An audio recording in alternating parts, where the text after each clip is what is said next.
Today we have my lovely cousin Judith. Hey y'all. Thanks very much for coming on. Obviously you're my cousin, but I don't think we don't really talk or collaborate probably as much as we should. Sure. Yeah. It's that whole thing of like, you have family members that you love so much, and every time you see each other, it's like, yeah, you're my guy, you're my gal. And then it's like, okay, see you in like 3 years. But it does hurt me that we don't talk to each other as much, or like I say, like collaborate on things, because I think that from afar, like watching you or seeing what you're doing, you're one of those people that are like heavily involved in like church and doing things for God, and so am I. And we probably don't know to what extent we're for God, which is a shame, and especially as we're cousins. So that's a bit terrible, and maybe we can talk about that a little bit. But yeah, from afar, like I said, I see you getting involved in a lot of like youth ministry, church, and from my little conversations, you're passionate about, expanding the gospel, or at least expanding the image of what the gospel can be, in different ways, in unique ways. And I'd kind of like to talk to you about that stuff. Like I remember the last time we saw each other, and I mentioned the idea of this podcast to you, and you mentioned an idea of like a podcast for yourself, talking about taboo talks in Christianity. And I'd definitely like to talk to you about that. But just to begin, just tell us a little bit about yourself, what you do, who you are, yeah, if you don't mind. Yeah, so as our lovely host said, I'm Judith. I am 25 and I currently work as a genetic technologist in Nottingham. So a very quick bio of what that means is samples that get sent for genetic testing, I basically test them or prep them for the analysis to help discovering things like cancers for treatment. We get a lot of samples from expecting mothers or people who've unfortunately had like a lot of miscarriages, because sometimes that can have a genetic cause. So that's basically what I do Monday to Friday, 9 till 5:30. And then outside of that, I am very heavily involved in church, probably to my own detriment. Like I remember one time my mum said to me, because I came back late from a church thing, she goes, "Are you ever at home?" And I'm like, "Mum, I'm either at church or I'm at work, one of the two." So at church I'm involved in the youth ministry there, I'm involved in the worship team there, and kind of like overseeing like the stage management, I guess you could call it, of the church. So in the campus that I'm involved in Chesterfield, in the service, kind of being that point of call of like, we need this on stage, we need that doing, we need this doing, so being that person. And then like in youth I lead a connect group, so like looking after a bunch of young girls. So I lead the year 13 connect group, so the oldest of the youth. And then also I am the admin. What's a connect group? A connect group, so it's kind of like a small group. And why young girls? Is there another one for young guys as well? Yeah. All right, cool. Yeah, so yeah, what's that? So the youth is split into year groups and then genders. So I lead year 13 girls, and basically it's just so obviously you've got the massive church family, and then you go a bit in, then you've got youth, and you go a bit in. So it's just kind of like, so you get to feed more into young people directly, because even though they can get loads from youth and church, we all know how important personal relationships are. So connect groups is really that place where like it's kind of like having a mini family, being like anything that person is going through, that young person is going through, they know I can tell my connect group, I can tell my connect leader, and they can help and pray with me through it. And also we'll do like devotionals and Bible studies through it all. So just like another way of encouraging them, rather than just it being like, oh, you come on a Friday night, you do worship, you hear a message, then you leave. It's like, no, we want to build. It's not engage people as well. Yeah, because it's not just about, because anyone can go to church and listen to a message and be like, okay, cool, call it a day, like I'm done. It's all about like, how do we grow and develop people in that as well? Because especially as young people, there's so many questions that they have, and so it's just being that point of call of being like, okay, I can ask this person any question that I have, and they can help me on my journey with it all. You mentioned something which you kind of laughed off, but I want to press in on it a little bit. So it's the idea of maybe being too involved to your own detriment. And you gave an example of your mom maybe saying, "Can we see you sometime?" And like, yeah. So to you personally, do you feel like you are doing church to your own detriment? And like, how do you balance that? Or like, how do you deal with that in your own mind? And um yeah, how do you not get lost? And also, what makes it worth it to you to be so committed, even at a risk of shunning some other things that are also close to you, like your family or your friends, or maybe even your job, stuff like that, or making money, like just whatever other young people are into. I think it's really difficult. I think even if you take like church out of it and you replace it with like a sport, or you replace it with a hobby or a passion, I think basically our generation, it really struggles to find that like work-life balance, because we're always told you've got to hustle, you've got to do this, you've got to do that, and when you're doing it, make sure you're doing it 100%, no slacking, you can't, no days off, you're not allowed to take a break or anything. So I think, when you've been told that, and like you're in a society where that's what it is, like if you don't hustle, if you don't work hard, you're not going to get anything. Even if something is enjoyable to you and it's just a passion, sometimes it can feel like a job, and sometimes it does feel like everything that I do at church is a job that I am not getting paid for, I will never get paid for. And everyone loves to say like, oh yeah, but your reward's in heaven, which is true, it is so true, the reward is in heaven. But I'm not gonna lie, sometimes it would be nice to have a reward that is here. I can relate to that, if I'm being Yeah, honest with you. yeah, legit. And I think, like, you asked, do I think it's worth it? And I do. I think it's fully worth it because, at the end of the day, in the Great Commission, Jesus says, go and make disciples. That is what if you don't believe you have a calling, even if you think you have no talent, no gift in anything, your calling is to go and make disciples. If you are someone who believes in Jesus, and you believe in God, and you've made that commitment to him, your calling is to go and make disciples. So everything that I do in church is helping to make disciples of people. And sometimes you see that through instantaneously, and you'll see loads of people come in. Sometimes it'll take a few weeks, months, or years to see that happening. So I do think it's worth it. I think the whole thing of like trying to balance it is like, I think for me it's fine with friends, because a lot of my friends all go to the same church as me, so That's great. all together. But a couple of years ago I moved church, so I don't go to the same church as my parents and my brother. So I think when it comes to that makes it a bit difficult, because obviously me, my mum and my dad and my brother all have to share the same view. We all believe in God, we all want to go to church. But if I'm building a church that's elsewhere and they're going here, but we're both putting 100% into it, obviously that then means when we come home I don't see them very often. I think it's all about that whole thing of like forcing myself to say no, and being like, hey, it's okay to say no, there are other people who can do that job. And like, kind of like realigning your priorities a little bit. And I think as well, I sometimes take for granted seeing my parents, because I live at home still. So it's like, well, you want to hang out with me, but I see you every day. Like I live in your house, I see you every day. Like, why do you want this, quality time, so to speak? But I think, it's, without our parents, we literally would not be here. So I think it's important, honor them and have that time with them.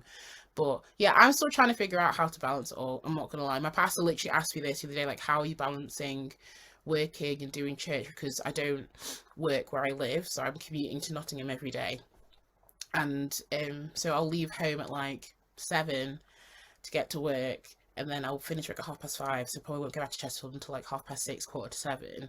And like on a Friday, for example, when we have youth, our team meeting starts at 6:30. So literally I wake up at 7, I wake up at 6, go to work at 7, do work all day, come straight from work straight to church, then I'm at church until like 11, 11:30 at night. So that's like the entire day. I've not even been home yet, and sometimes I get home after midnight. And so it's like, oh, like honestly, on a Friday sometimes I am tired. And you know, people say, oh, we've got the weekend, but then obviously if you're working, you know, Saturday is like your errand day, be like, oh, I've got all this stuff I couldn't do in the week. And then Sunday's not really a day off because you're in church all day. So it is, you know, trying to plan and kind of force yourself to put those times in where you're like, no, I need to have time for me. And it's okay to say no, as I am learning to do, because it's, you know, it's difficult obviously when you enjoy what you do in church, even though you can be tired and even though it can be frustrating, you don't really want to say no to things like, oh no, but I enjoy doing that. But I think sometimes it's important because you can't pour from an empty cup. So I love it. Right, I've got so many questions from that, but I'll try and get into it in a sense of like try and figure out, you know, where this passion came from. Try and figure out your testimony or like how you came to this point, and hopefully that will probably answer some of the questions that I have as well. So, but I want to say that I quite loved your answer because it's a thing of I like the idea of like it's still a work in progress, you know, and I like the idea of you don't really have the answer. You're just living your life, you know. You're just doing things that you're passionate about, you know. And I also like the comparison to, you know, it doesn't have to be church. It can just be like a hobby. Like there are many people out here that are, you know, pursuing their passions and it's not Christianity and they do it. So why can't we? You know, why do we have to be apologetic about being all out for God? So I kind of like how you drew that out and made that comparison in your answer as well. So yeah, so let's get into it. So can you tell us a little bit about like yeah, like how do you think you got to be like this? Like where did it begin? Where did it accelerate? What were your struggles? Just like, yeah, tell us a bit about your story, if you don't mind. Yeah. So born and raised in church.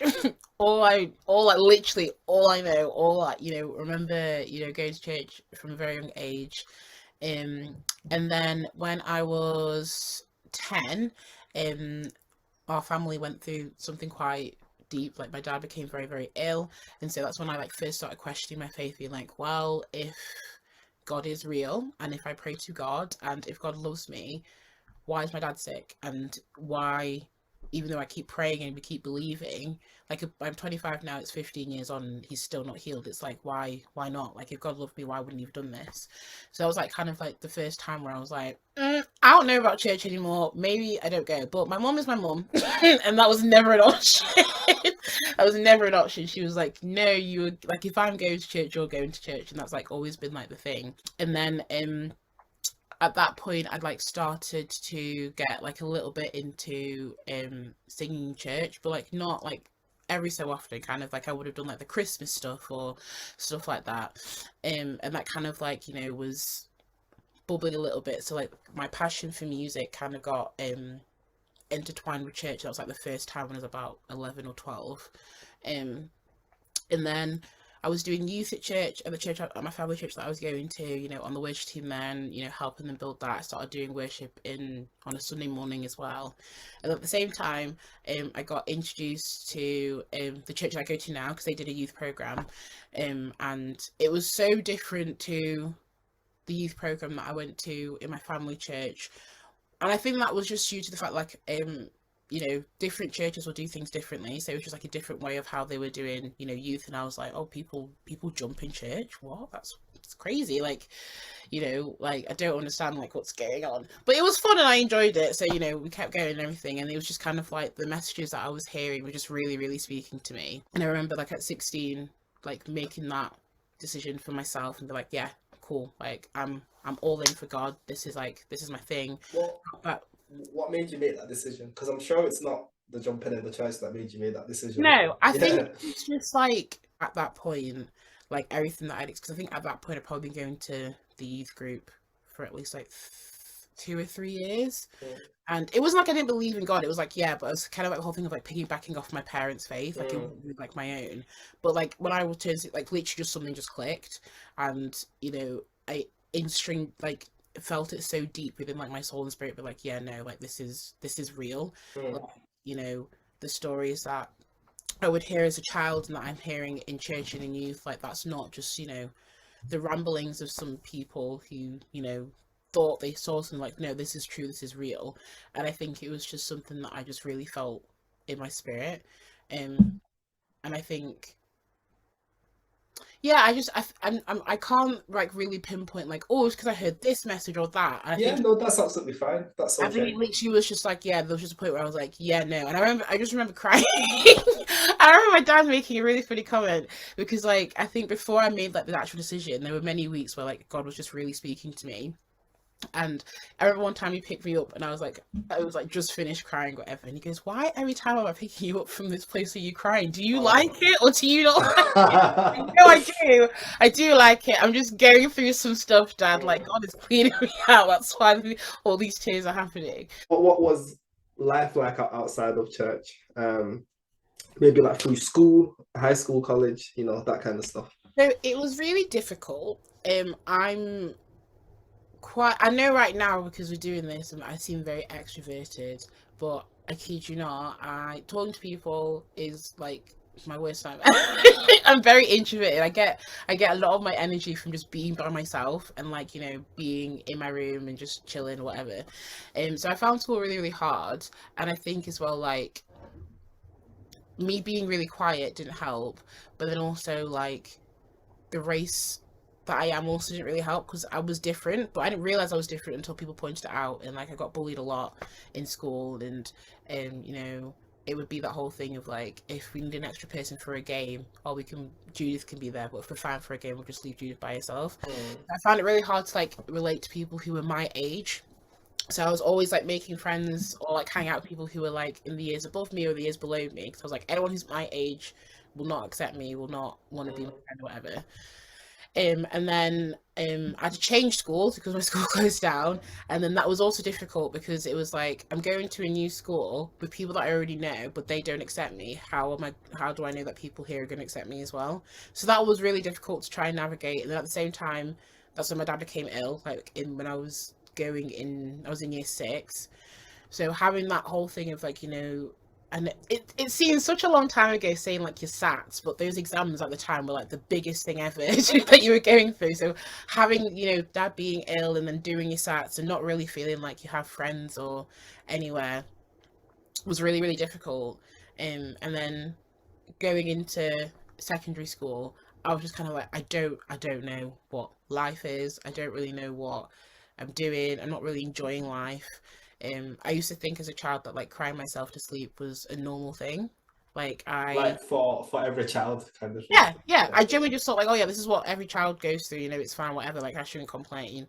Um, and then like going into secondary school and like meeting a different type of people because the first 2 schools I went to were much smaller, and this was like the first time I went to like a really big school. So like just literally mixing with different people was just very eye-opening to me, being like, oh, this is how that sounds really bad, being like, oh, this is how other people live, but kind of like, oh, this is interesting. So I've not been exposed to this as much, because all I knew was like a Catholic school in church. Like I didn't really know people who weren't really Christians until I went into secondary school.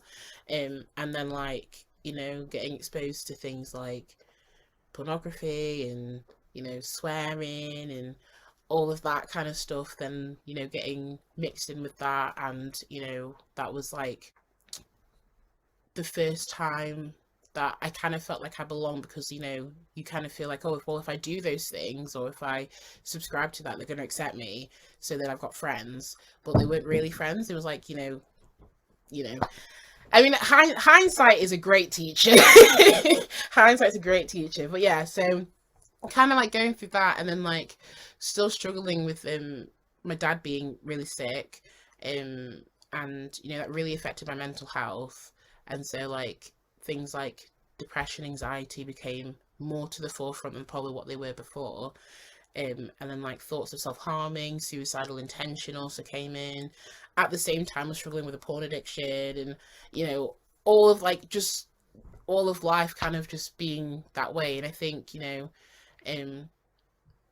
because it's like it's kind of like what you mentioned before, like a taboo topic, and especially as well like in an African household, they're not really things that you get talked about at all. It's like, oh, you're sad, well, get over it. I thought we were talking about it now. My Yeah, parents aren't here. yeah, this is it. Exactly. And it's just kind of like, well, that is that. You just have to like bin and grab it, and you just kind of be like, okay, whatever. And so I think it literally wasn't probably until this year where like I remember like having to sit down with myself and be like, right, I can't keep living life being miserable and being anxious all the time. That is not the life that I meant to be living at all. That's not that no one should live life that way. Like thoughts that I'm having and the things that I'm going through shouldn't isn't correct. I mean, like it's okay to have those things, and there are things that you can do to improve it. So like at the moment I'm on antidepressants. I'm looking into getting counseling and stuff like that because it's crap. I'm not gonna lie, it's not it's not a fun time. And like I've recently come out of like a really bad like depressive and anxiety episode, but it's part of my life. And so when things are part of your life, you either have to ignore them or you learn how to deal with them.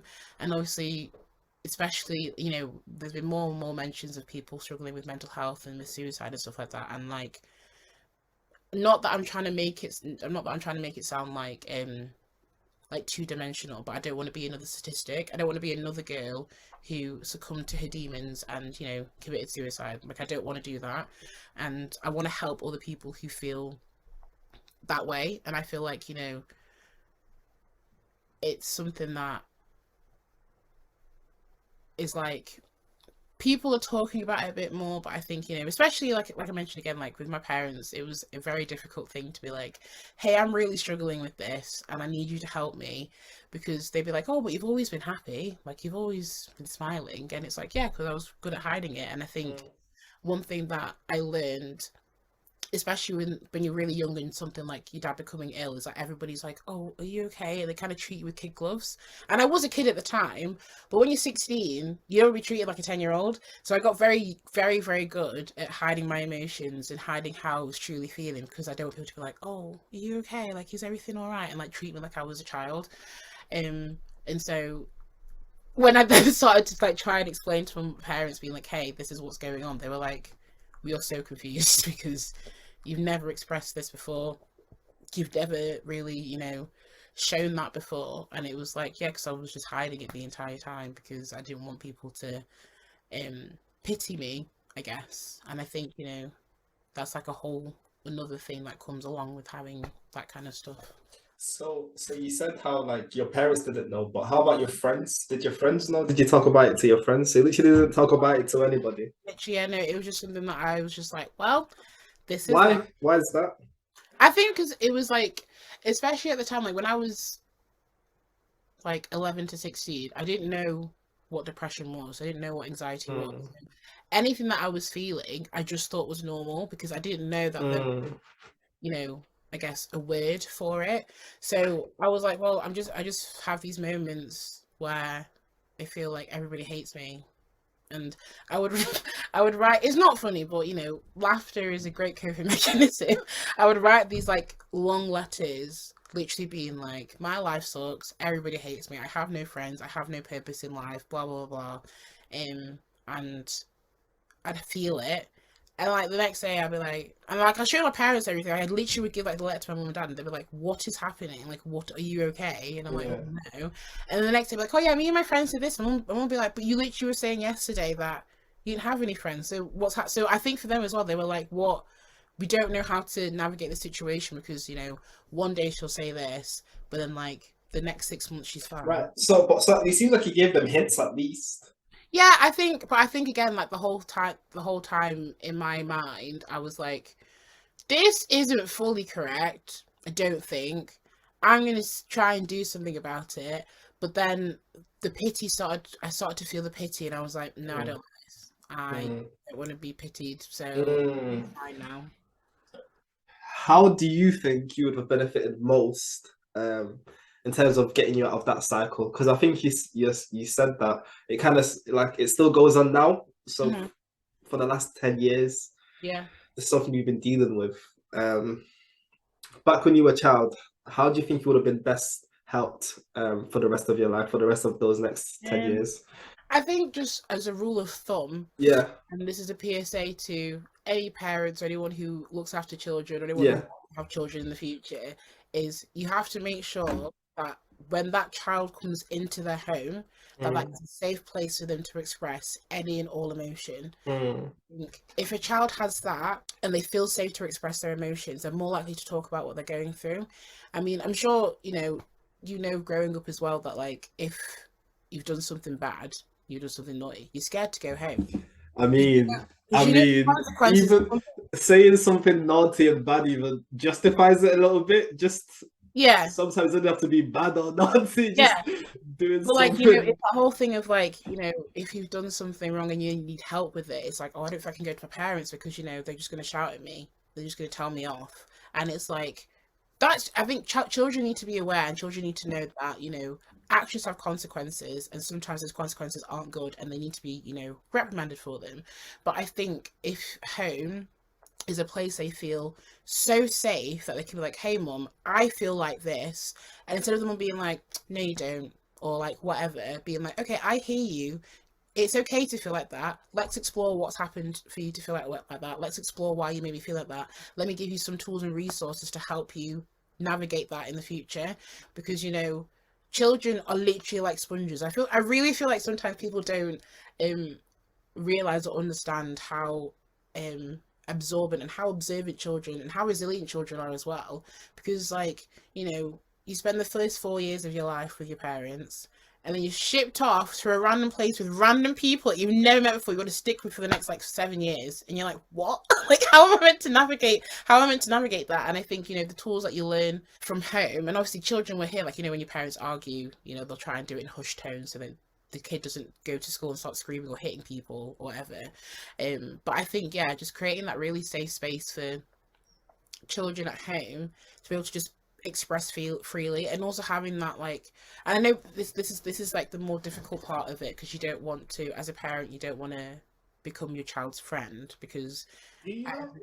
well, I mean, the thing of like, you don't want your child to see you as just their friend, because at the end of the day, you're a parent. Sometimes, like, if your best friend, was trying to parent you, you'd be like, "What are you doing? You're my friend, I not my think mom." I think the key word there is just as your friend, because I think I think it would go a long way if you saw your parent as your As friend a as friend, yeah, well. yeah, Yeah, yeah, but fully. yeah, not just as a friend, Yeah, of yeah. I course. think, and it's obviously trying to find that line. And I remember my mum would say to me, "Be like, you can come to me as your friend, but sometimes I need to be your parent." I remember the other day as well. Like, I went out for my birthday, and I was telling my dad about like what I'd done and everything. And I remember him like laughing and joking, and then he like switched. He's like, "Right, I'm your dad now. Just to let you know, I wasn't happy when you said this. Don't do that again." And I was like, "Sick, cool."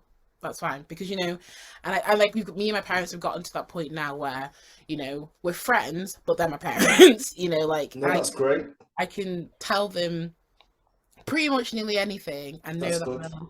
they'll be able to understand and see it from a point of view that isn't just like, my child's done this. And obviously there are some times, that they will all, I mean, your parents are your parents. There's always going to be a time where, especially as you get older, because they're, I guess, losing their grip on you, because it's sad when your parent, when I'm assuming, I don't have children myself, but I'm sure it's sad when like your child leaves for the last time. You're like, great, I'm not going to see them every day anymore.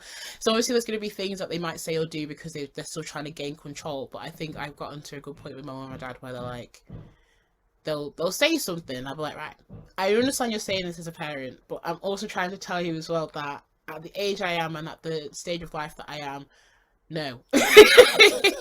So yeah, but I think that whole, and that took a lot of time to wake up to, because that's not going to happen from day one. And obviously, like, my parents, the way that they a lot of parents base how they parent on how they were parented.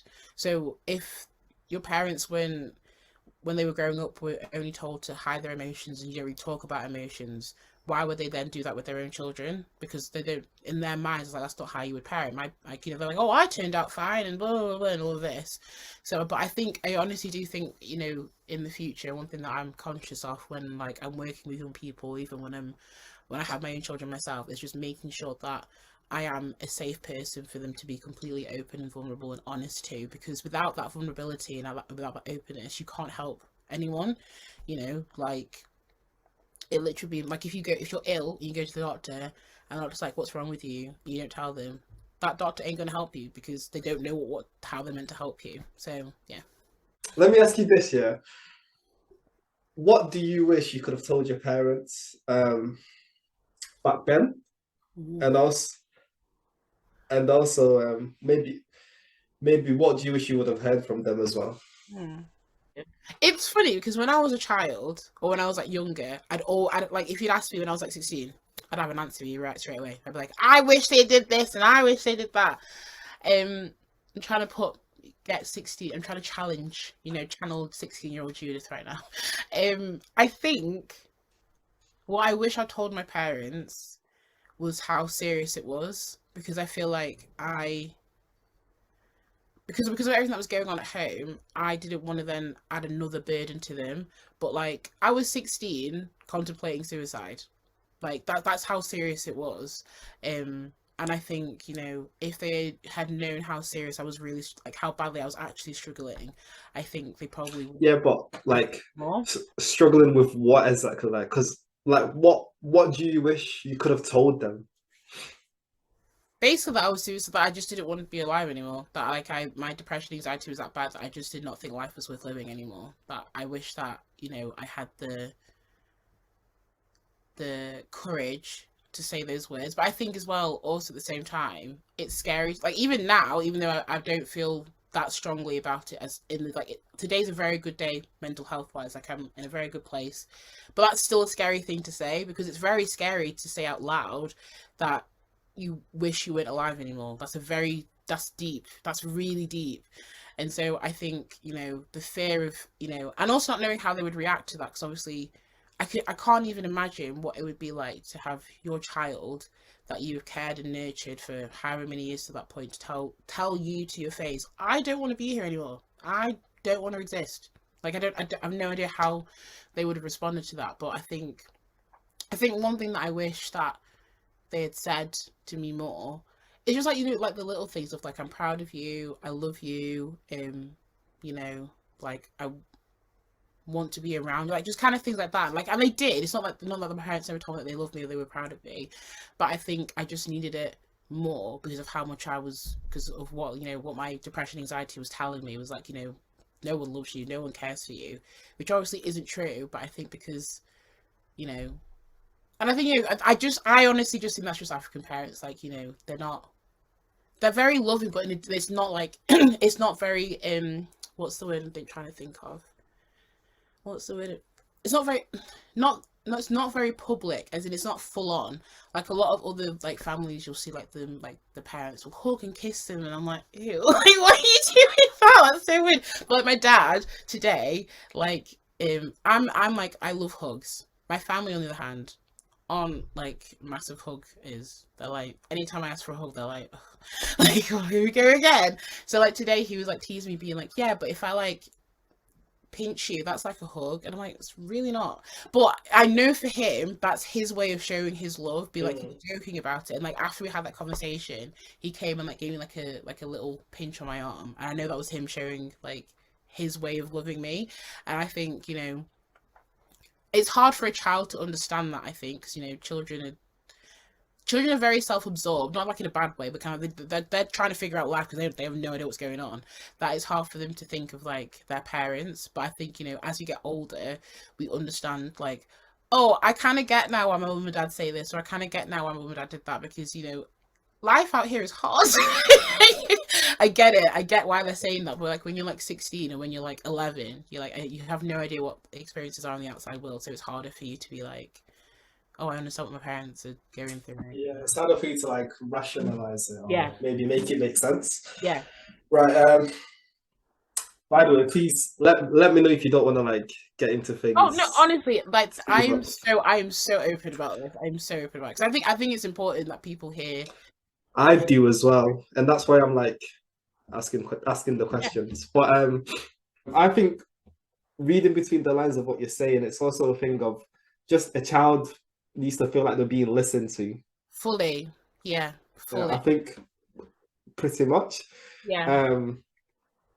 Yeah, I personally think that I forget children. everybody. Like everyone. Yeah, it's so we true. all need to feel like Yeah, someone's actually listening to what we're saying, and yeah, not just not just hearing it. not just hearing it, or even just trying to put their 2 pence into it without actually taking on board anything that you said. It's so true.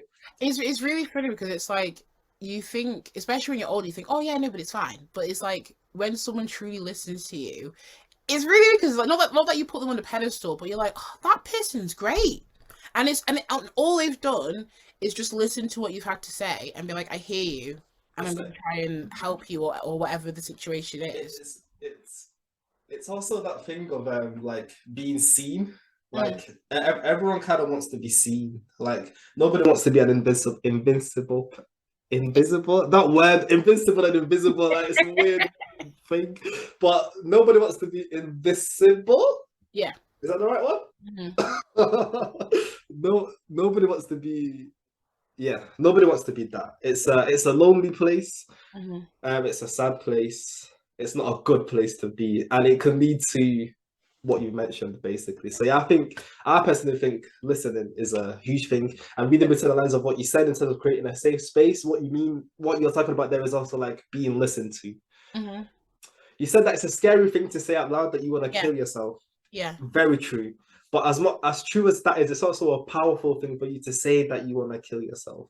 Like that's Mm-hmm. not something one should keep to themselves. Mm-hmm. I think as scary as it is, it's just as powerful, if not more powerful, to say it out loud Yeah. than to keep it in within yourself. So now let's actually go into it. So I'd like to know what kind of things led you to that point. Like, what actual things? I'm trying to get to the nitty gritty of things. So can I just suggest some things? Mm-hmm. So could some of that be like your dad getting ill, Yeah. maybe? But could some of that be just stuff like just doing your SATs, like you said, Yeah. just I like think just I think stuff I that. think those are different things fed into it. I think like But you know I'm trying to get you to tell us the different things. okay, so I think like dad becoming sick, being bullied, Mm, fully feeling like accepted by people, mm, um, having to change schools, that was really weird. mm, Um, like, you know, also trying to like be strong for my mum and my brother mm, who were also going through this whole thing with my dad. mm. Um, I just think, the encompassment of it all The had, getting pitied as well that you mentioned. yeah, and I think it all had all built up, and you know how they say like it's like the spark that lit the they say I don't know what Sure, it is. sure. Yeah, and I think like because in hindsight, the thing that Mm, like caused me to have like the proper mental breakdown that like mm, was very visible to my parents, and they were like, "Okay, we need to get us some help." Was I was at church, I was playing my friend's guitar, and the strap had broken, and the guitar broke. That's all that had happened. It was a fluke accident. mm, I obviously felt terrible, and all of this, but that one little thing was like this spark that like I literally went home. I remember I could hear my dad talking about it because like obviously they had to figure out because the parents were like, okay, how are we gonna sort this out? My dad was like, do you want us to pay for it? Blah blah blah. And I could just literally overhear them talking, and I literally remember being in my room and just being like, it's just not worth it. And I literally remember saying to myself, being like, right, the only way you can get rid of this pain is if you like, cut your wrist. That's the only way you can get rid of this pain. And I remember like I had a pair of scissors like on my desk, and I was in bed. I remember getting out, looking at the pair of scissors, and literally feeling like, okay, I'm gonna do it. I need to do it. I need to do it. And like something was just like, no, this is so wrong. And I remember like literally running out of my room, and I went downstairs, and I was just kind of like, this is like not okay.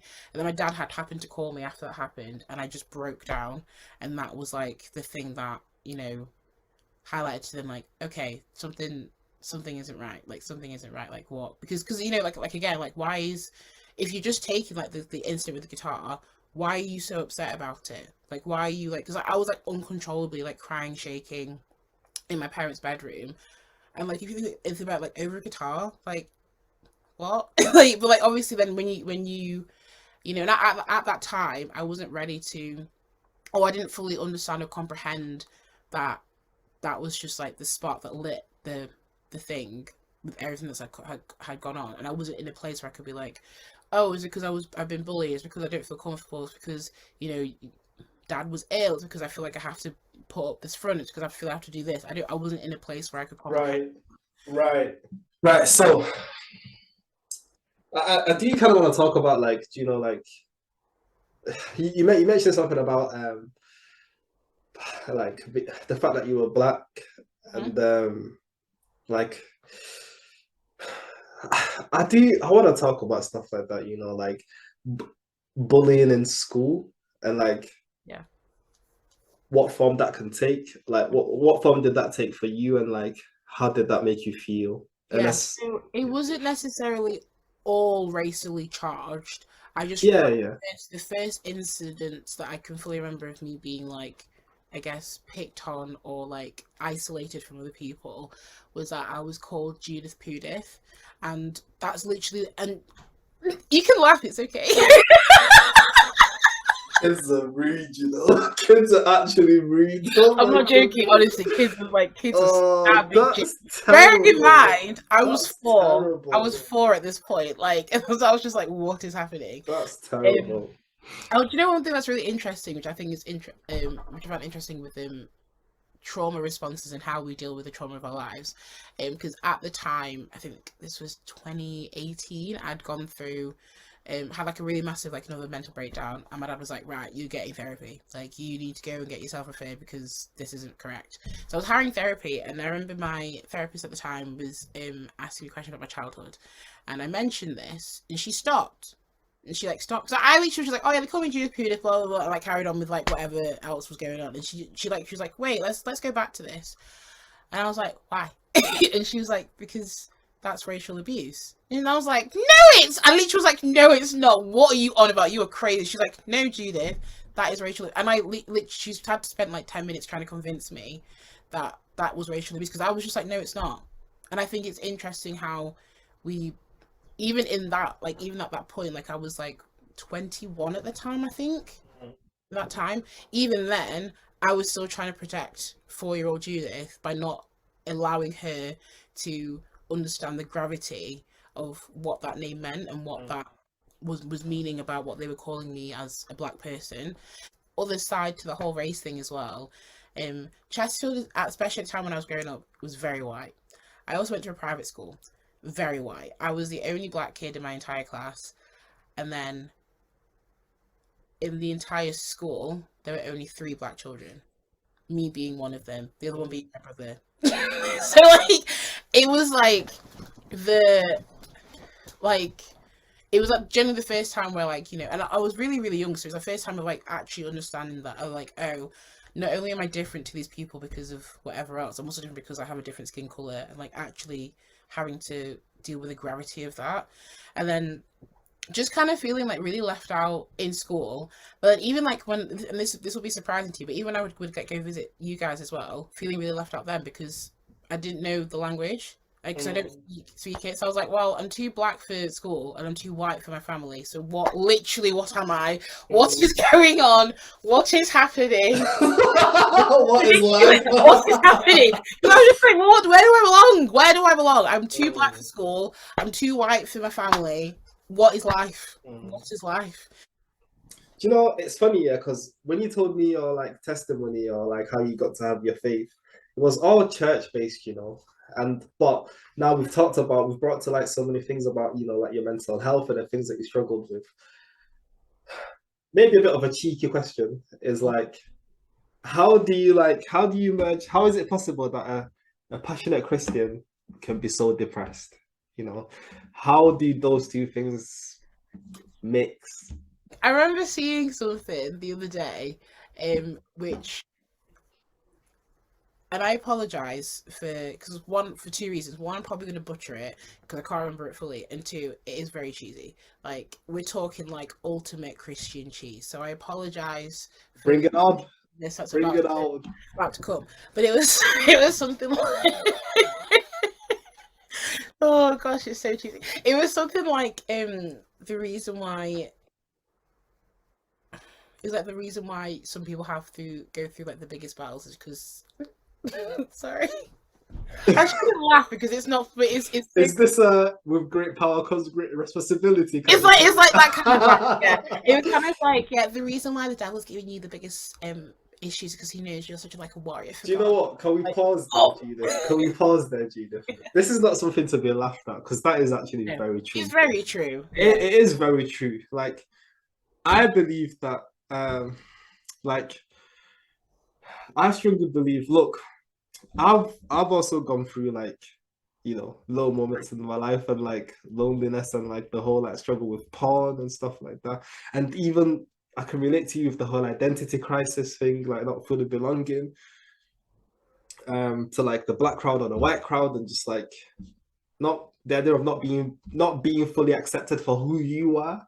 Um and I struggle a big thing about like what I've believed since I was young, and something that's probably kept me going since I was young is that idea that everything I've gone through is to help the next person, you know. mm, It's like you're not I mean the Bible kind of backs this up. It's a thing of nothing you go through is for nothing, you know? yeah, Like God is using everything that we've been through for good. And it would make sense that maybe the more things you've gone through is for it's for you to do like greater things with that more things or many things. So mm, as much as it is cheesy, as much as it is something that is laughable, it's very much real, yeah. and it is something that can sustain you through those difficult paths as well. I'm paraphrasing, can't remember it fully, but it was like, if in life you'll go through trials and tribulations, will take heart forever, overcome the world. Like it never, there's no, there is nowhere in the Bible where it says if you believe in Jesus, your life will be super easy and you'll never go through anything and life will be really nice for you. Amen. It doesn't say that anywhere. And I think when you have, like the devil literally running rampage, am I surprised that things like mental health are a thing? No, because it's like, what if somebody is so confident in themselves, regardless of if you take like religion out of it, somebody's so confident in themselves, they're going to do amazing things. Point blank. Period. If you then add that with they're confident with themselves and they believe that they can do all things through Christ who strengthens me, oof, you've got someone you need to take. Like that person is going to do some things because they're like, well, I believe I can do it. And not just that, I've got God on my side as well, so I'm definitely going to do it.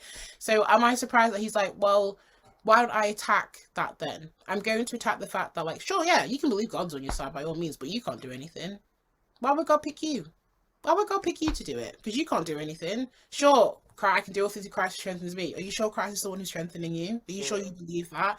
And like, it's little things, and it literally it could start, with things like, oh, maybe I don't wear that jumper today because I look a bit frumpy in it. And then, you keep saying that to yourself, and then years down the line, it's like, I hate every single thing about me. And it's like, from something so small, it can lead into that. So I'm not surprised that, somebody who believes in God can struggle with that because, the fundamental thing is that we're made in God's image. And if the devil can attack that, he's going to attack that. Because as soon as somebody doesn't believe they're made in God's image, that's where you open the can of worms, and then, all the other stuff is easy to like be poured out of. But I think for me personally, how I've like I guess reconciled with it is the whole thing of like, I know how it feels to be at the lowest of the low. I know. I have been there multiple times. I feel it, I get it, I don't ever want another person to feel. I don't like point blank period. Even if I've never met you, even if I never will meet you, I do not want you to feel like that because it is awful. It is the worst thing ever to feel like you have nothing to live for, to feel like your life isn't worth living anymore. It is awful. But this goes back to what we were talking about before, like the cheesy statement. That's why you're doing so much. Yeah. Do you get me? Mm-hmm. Like because of what you've gone through and how dark it is, you know for a fact you don't want anybody to go through that No, or feel that way. absolutely not. And that's why you're doing so much. And that's why the idea of you know, because you've gone through so much, there's so much for you to do. Like as cheesy as it may sound or as laughable as it may be, that's a great motivation And the fact that you mentioned it shows that it's a great motivation for you. So Yeah. be proud of that, own that, and like, yeah, don't laugh it off. Don't let anybody even laugh at you for that or like laugh at that. Nah, because it's very true. It's very true. And I think when touching on what can churches do, I think again, like what I mentioned about, children, make church a safe space. If people don't feel safe in church, they're not gonna first of all, they're not gonna come, point blank period. But then even if they do come, they're not gonna feel comfortable to talk about what they're struggling.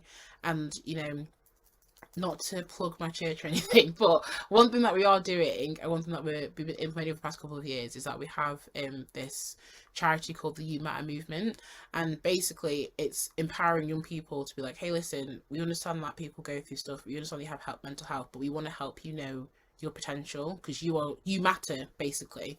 And how we've been doing that is that we have an Instagram page, and we also run mentoring groups in Chesterfield. So we're partnered with some schools, and we'll go in there, we'll mentor young people, and basically encourage them and lift them up. And I think if more churches had, I'm not saying every church has to do something like that, but if they just made it a place where young people, or even like people who are in their 80s and 70s, who, because I think one thing I want to mention as well, I think a lot of people think that mental health is just a young people issue, like people under the age of 30. It's not. There are people who are in their 80s who still struggle with this, and probably even more so because they've been told their entire lives, like, oh, it's fine, like, don't worry about it, it's okay. But I think if church is basically a place that could be safe for people, that they can come into that place knowing there's no judgment here, no one's going to scream, you're going to hell, or anything like that. People are there to listen to you, to see you, and to help you on this journey of whatever the journey may be for you. And I think as soon as churches get a hold of that and start to implement that into their services, or just a service that they do on the side, like a thing, an option for them, I think the image that people have of church will change, and I think more people will be open to church as well. How do you maybe you can go to like Bible verses that you go to, maybe like yeah, how do you overcome the low moments? Yeah. I think before I get into Bible verses, I think the important thing is that God made us relational people. Right there in Genesis it says it is not good for man to be alone, hence why God made Eve. We know instringently that we are not meant to be alone, we're not meant to do life alone. So what does that mean? It means God's put you in a family. Outside of that, God has put you with friends.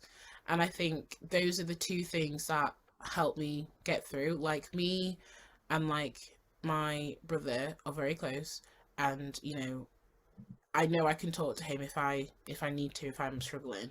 Same with my mum. I'm very close with my mum. I can talk to her if I need to. Same with my dad. On the outside of that, if I feel like, okay, I don't want to burden my family with this, I have friends that I can talk to as well. And I think, friends are great because, that whole saying of like, friends are the family that you choose. I really love that saying, because I love the fact that people view their friends as family, because they are pretty much your extended family. And, they're the ones who will help you through life, because like, if you move out of your parents' house, you move away, your friends do become your family, because you've not got your mum and your dad or any siblings at your beck and call. So I think surrounding yourself with people that you can talk to, that you can that can uplift you, are so important. Like, I don't think you can ever underestimate the power of a friend who prays for you. Like, anytime I get a text from a friend being like, I'm praying for you, I'm like, you are my favorite person, because it's like, it's that whole thing of like, kind of being seen. Like, somebody cares about you so much that in their own personal time with God, that is between them and God, they thought about you and like, okay, I need to pray for this person. That's And giving like, me goosebumps, that is so true. isn't it? That Like, is so it's true. so, honestly, it's so deep. It is That so is deep. so And you true. just think, and like when you have a friend, who's texting me like, I'm praying for you, or who prays with you in that moment, like, it's oof. Something I've always believed in my life is that like I'm pretty much here right now because of like prayers of people that have prayed Oh for yeah. me, especially like my church in Everton. Because I remember I'd go to uni, I'd come back, and they'd tell me that they're praying for me, and I'm like, oh my goodness.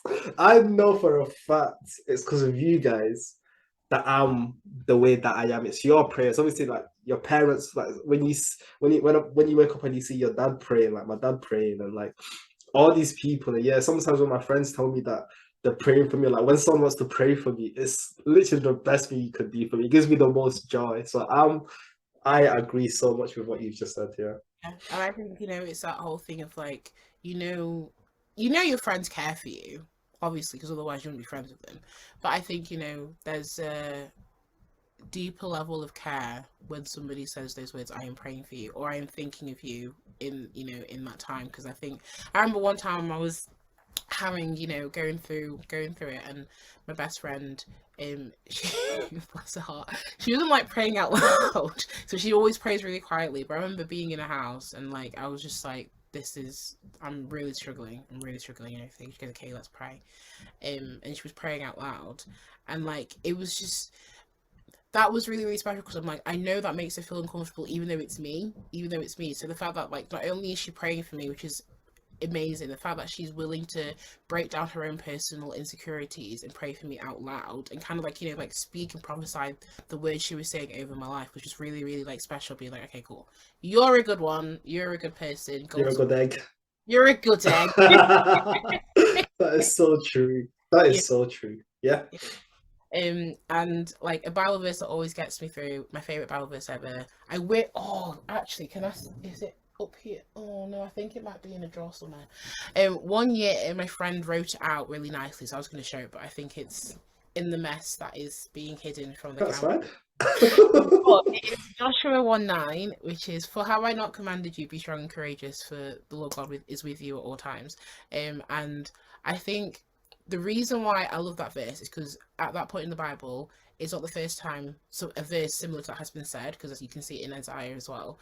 And even in that passage in Joshua, it's the second time it's been mentioned. I think my favorite part of that verse is, have I not commanded you? Like in other versions it says, have I not already told you? Like kind of like, come on, you know this. I'm just telling you again, but you know this. And I think for me, it's that whole thing, like when I read it, it's like, Judith, you know this. You know this. Like, you can be strong and courageous because God is with you. Like, and like, not only is he with you, he has told you that he's with you. So you need to just believe it now. And I think, it's a verse that has carried me through so much in life, and it's something that it's generally the verse that I always go back to, which is why I think I love it so much, because it's not only is it a reminder of that God always keeps his promises, it's also the fact that he also likes to remind you of his promises as well, being like, have I not commanded you? Have I not already told you? I'm telling you again, I am with you. You are strong, you are courageous. Like that verse to me kind of sums up everything that God says he's doing for you, the promises he keeps and the words that he speaks over you, the fact that he's never going to leave your side. Have I not commanded you? He's keeping that promise again. He's telling you what you are strong and courageous, and he's with us forever. And I just, always go to that verse and I'm like, that's a good verse. And there's obviously the Bible's literally full of good verses. Like there's not many verses in there that are, I mean, maybe if you go to Leviticus there might be some verses in there you might not want to say your favorite, but That's funny. But like very true. there's not really a verse in the Bible. Numbers, Deuteronomy, Leviticus, interesting places. Like, Exodus. you say, what's your favorite verse? It's Leviticus. Oh, okay. You're that kind of guy. I love that for you. But and like obviously you've got the iconic verses, like John 3:16. You've got like your 1 John verses as well. Like my favorite, like one of my favorite verses that isn't like really my favorite verse, just because it's the shortest verse in the Bible, is Jesus wept. And I know that's kind of like a sometimes in the Christian community it can be like an inside joke for some people, but also even outside of that, I honestly do think it's actually a very powerful verse, because it's like it shows you that Jesus had emotions. Like Jesus literally was weeping. That's so deep, because I think sometimes we forget that Jesus was a literal human. He was literally a child, Superman, that grew up in life. I think you think about Jesus and you think like, oh, he was like this 30-year-old man. He then did some stuff and he got like, no, Jesus lived. He actually lived. And in those 2 words, Jesus wept, that shows you that he lived. And I'm like, wow, that's so deep. That's interesting, actually. I like that. Thanks a lot for that, Judith. Anytime. Definitely got a great story there, and definitely don't let anyone tell you any different. And keep on doing greater and bigger things. I'm saying to you, I'm so excited that you're doing this because I know when we spoke about it, you were really excited to do it, and I could tell that you had a heart for it, and I'm excited to see where it takes you. Thank you very much, and don't be a stranger. Right. After you finish recording this, I'm literally going to text you and be like, hey, when am I coming to visit you? I appreciate that. But yeah, thanks a lot again. And yeah, we'll see you soon. See you later.